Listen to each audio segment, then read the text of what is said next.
Let's take a look at the assignment point planner.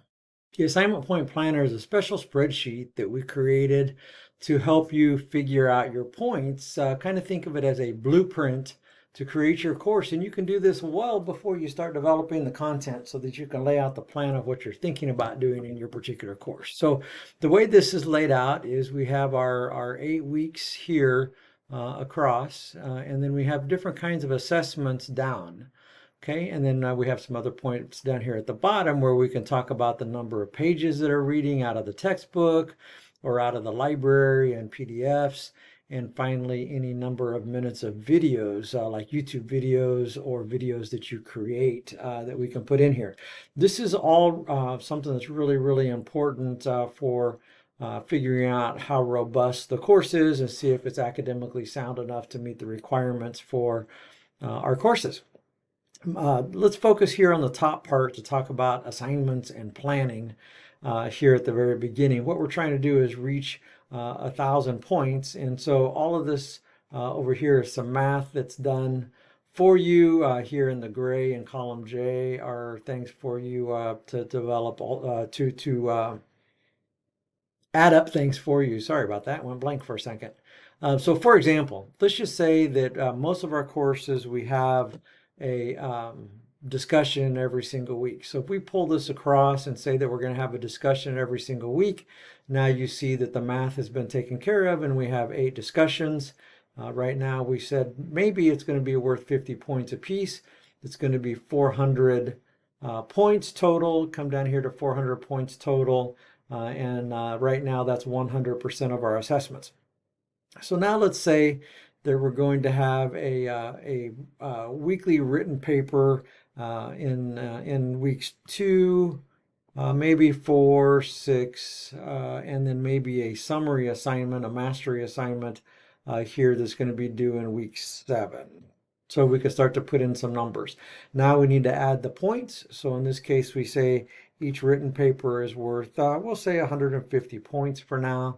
And then say, for example, we want a mastery assignment to be worth 200 points. Let's see where we're at overall. Now we're at 1,500 points, which is way too high. And you can see our percentages have calculated here. So let's drop our discussions down to 35 points apiece. We're getting a little bit better. Our written assignments, whoops, I see the problem here is I had my finger on the wrong key. There we go. So that looks a little bit better. Where are we now? Now we're at 930. And so let's say we decide we want to have a video presentation also in the last week. And we're going to make it worth 150 points, which is similar to what we're thinking about for our papers. Now we're a little bit too high. So we can just use the kind of the written assignment as a fudge factor. Let's just make it worth 120 points. And we see we're right at 1,000. But we think, well, the paper is really more important. So we'll make the paper here, and then we'll make this one 120. Or we could decide to make each one of these worth 100 points. You get the idea. So the math is being taken care of for you. Okay, so our goal, oh, I should also point out these are color coded. If you're over 35% in one area, then we turn red. That doesn't mean that it's not possible to leave it that way. It's just calling your attention that it is above 35% of what we're headed for here. Okay. So, and then of course, if you use weekly quizzes or a midterm or final, you would include those in. And like I said, you can absolutely build this out as you're picking your textbook, as you're thinking about planning your course, again, kind of the blueprint of the course, without having to know even what the assessments are going to be. And then you could also pop in here and say, well, maybe I don't want a discussion in week 4 or week 7 because that's when my big papers are due.